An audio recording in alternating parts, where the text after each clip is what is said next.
Et salut tout le monde et bienvenue dans cette toute nouvelle vidéo. Aujourd'hui c'est une vidéo sur 20 termes ferroviaires. Il y avait eu une partie 1, je crois que j'en avais mis 30. Mais parce que j'avais que des petites descriptions. Là il y a des plus longues descriptions. Donc j'en ai mis 20 termes ferroviaires. Si vous n'avez toujours pas vu la première vidéo, n'hésitez pas à aller la voir avant de regarder celle-là. Et ensuite revenir voir celle-là. Voilà, c'est très important. C'est bon? Vous l'avez fait? Vous avez été voir la première vidéo? Et bah du coup, on peut commencer maintenant.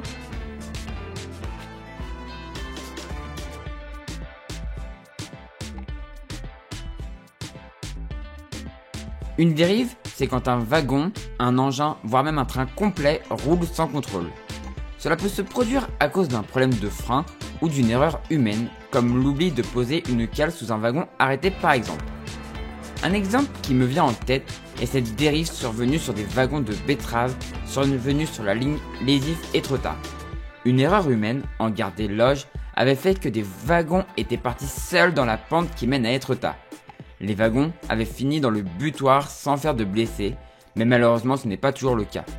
Pour limiter ces risques, des zones où des wagons peuvent être arrêtés ou les EP sont soit équipés d'une voie en impasse avec l'aiguillage toujours dirigé vers l'impasse, ou alors on peut aussi avoir un taquet de dérailleur qui fera dérailler le wagon avant qu'il n'arrive sur voie principale.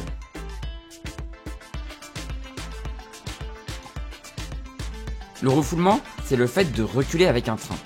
Les wagons ou voitures sont donc en avant. Pour cette manœuvre, il faut deux personnes.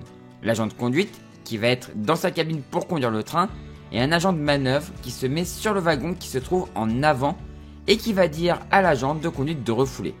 Il doit le dire régulièrement et doit aussi donner les distances par rapport à là où ils doivent s'arrêter. Il indique aussi si un signal est fermé ou à l'avertissement car l'agent de conduite, lui, ne voit rien.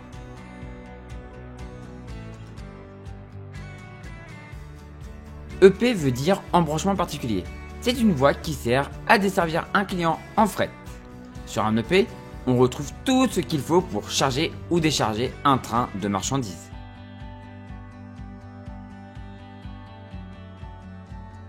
Le métrique est un type de voie. Quand on parle de métrique, c'est que l'écartement des voies, donc entre les deux rails, est égal à 1 mètre. Il n'y a plus beaucoup de trains métriques en France, car celui-ci pose des problèmes, car il oblige à des correspondances pour aller de la voie à écartement normal à métrique. Autant en voyageur, c'est pas trop compliqué. Autant en fret, c'est très embêtant. On peut quand même retrouver quelques lignes en métrique en France, comme le chemin de fer touristique de la baie de Somme, le Mont Blanc Express ou le train jaune.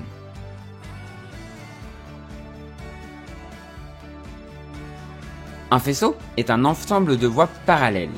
Les triages sont souvent composés de plusieurs faisceaux. Par exemple, le faisceau le plus connu à Sotteville est celui des matériels radiés.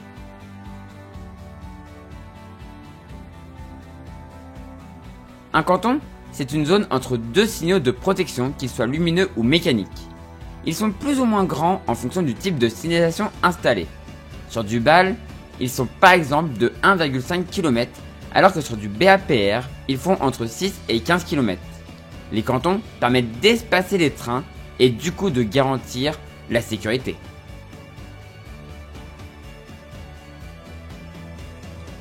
La CMR, c'est la cellule du matériel radié, celle qui conduit les vieux trains chez le ferrailleur.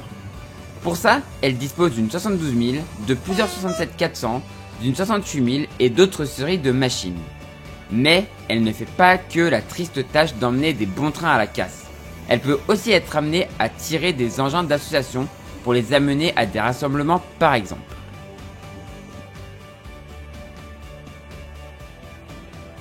Le contre-rail est un morceau de rail qui sert à diriger le boudin de la roue sur des aiguillages ou sur un PN. Il se trouve du coup entre les deux rails porteurs.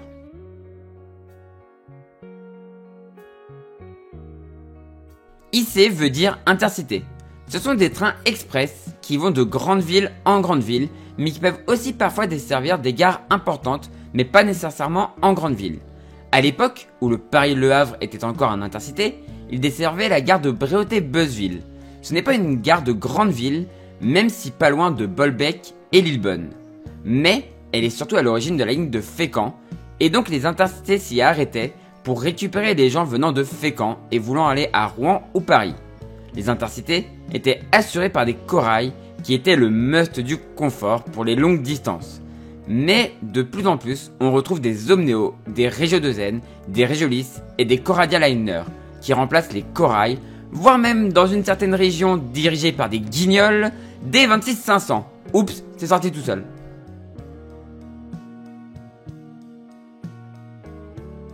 Le KVB, c'est le contrôle de vitesse par balise. Sur la voie, ce sont les petites plaques jaunes que l'on voit au milieu des rails.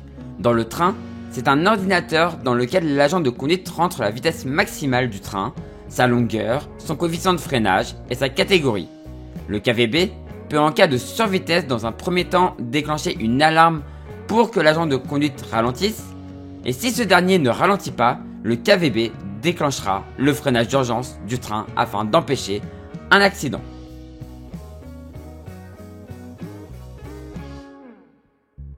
La double traction, c'est une UM, sauf qu'il y a un agent de conduite dans chaque machine, contrairement à l'UM où un seul agent gère les deux machines en même temps. Vous allez me dire, pourquoi on ne fait pas toujours de l'UM? Eh bien pour plusieurs raisons. La première, c'est que tous les engins ne sont pas aptes UM. Par exemple, les CC7100 n'étaient pas aptes UM. La deuxième raison est que parfois, sur certaines rampes, on met une locomotive en pouce, ce qui empêche le fonctionnement en UM. C'est par exemple le cas dans la rampe de la Maurienne. Pour qu'une double traction fonctionne bien, il faut que les deux agents soient bien coordonnés. Pour ça, on utilise des talkie-walkie.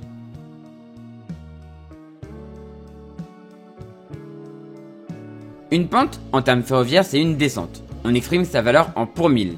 Par exemple, si on dit qu'une pente est de 20 pour 1000, c'est-à-dire que la voie descendra de 20 mètres pour 1000 mètres parcourus.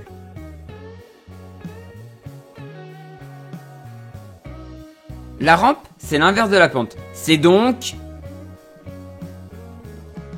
une montée, c'est bien, il y en a qui suivent. Certaines rampes sont très connues pour la difficulté de leur franchissement. Je pense à la Maurienne ou à la rampe des Sauvages près de Saint-Germain-au-Mont-d'Or. À partir d'une certaine déclivité, l'adhérence du train ne suffit plus à avancer. Et l'on retrouve donc au milieu du rail une crémaillère qui permet au train de monter. Cela peut aussi être fait avec un câble.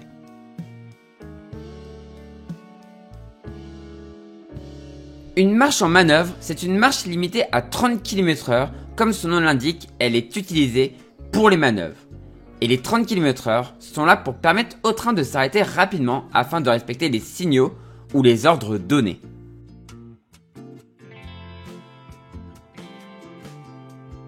Une marche à vue est une marche elle aussi limitée à 30 km/h. Mais il est même conseillé d'être à moins en fonction du train et de la météo. Elle se fait par exemple si un mécano a franchi un sémaphore de Bâle. Il doit pouvoir s'arrêter s'il voit une queue de train. Pareil pour le franchissement d'un carré. La marche à vue doit aussi être faite en cas d'arrêt accidentel. Elle doit être faite jusqu'à la sortie du canton ou 3 km après l'arrêt. La marche à vue est imposée aussi après un signal rouge clignotant, mais aussi après un arrêt en gare de plus de 3 minutes. Dans ce dernier cas, la sortie de la marche à vue est la même que pour l'arrêt accidentel.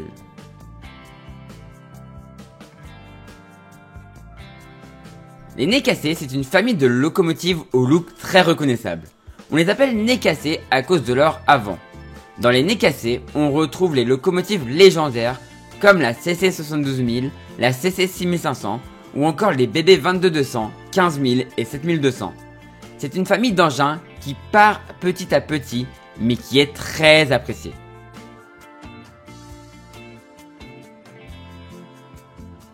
Un sémaphore est un signal qu'il soit lumineux ou mécanique. En lumineux, on le reconnaît par son unique feu rouge, alors qu'en mécanique, c'est une barre rouge à l'horizontale. En fonction du type de signalisation, un train arrêté peut repartir ou non.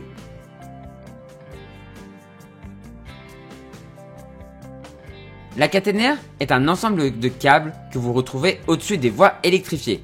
C'est là-dedans que circule le courant qui sert à alimenter le train. On en retrouve plusieurs types, des simplifiés qui comportent un seul câble et des plus complexes à plusieurs câbles qui se divisent en 3 familles. La caténaire 1500 volts que l'on dira classique, la caténaire 1500 volts midi et la caténaire 25 000 volts. Et en 25 000 volts, vous avez aussi 2 types de caténaires, la caténaire classique et la caténaire LGV. La seule différence entre les deux, c'est que la caténaire LGV est toujours à la même hauteur.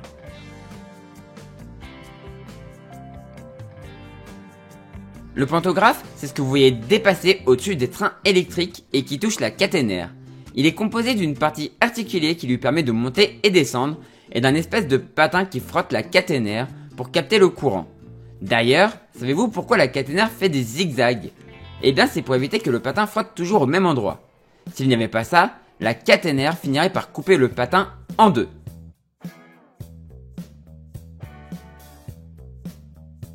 Le frotteur, c'est un système de captage de courant, mais pour une électrification par troisième rail. Le frotteur touche le troisième rail, permettant au courant de passer. C'est comme ça qu'est alimenté le métro à Paris, ou encore le Mont-Blanc Express dans sa partie française. Voilà, c'est la fin de cette vidéo. Si elle vous a plu, on fait briller le pouce en l'air, n'hésitez pas à commenter et à partager. Et si vous êtes toujours pas abonné à la chaîne, n'hésitez pas à vous abonner pour ne pas rater des prochaines vidéos. Quant à moi, je vous dis à la prochaine pour une prochaine vidéo sur cette chaîne, ou sur une de mes autres chaînes, ou pour un live sur Twitch et YouTube. Et du coup, ciao tout le monde, ciao ciao ciao. Et surtout, n'hésitez pas à vous abonner, ça m'aide beaucoup. Allez, ciao.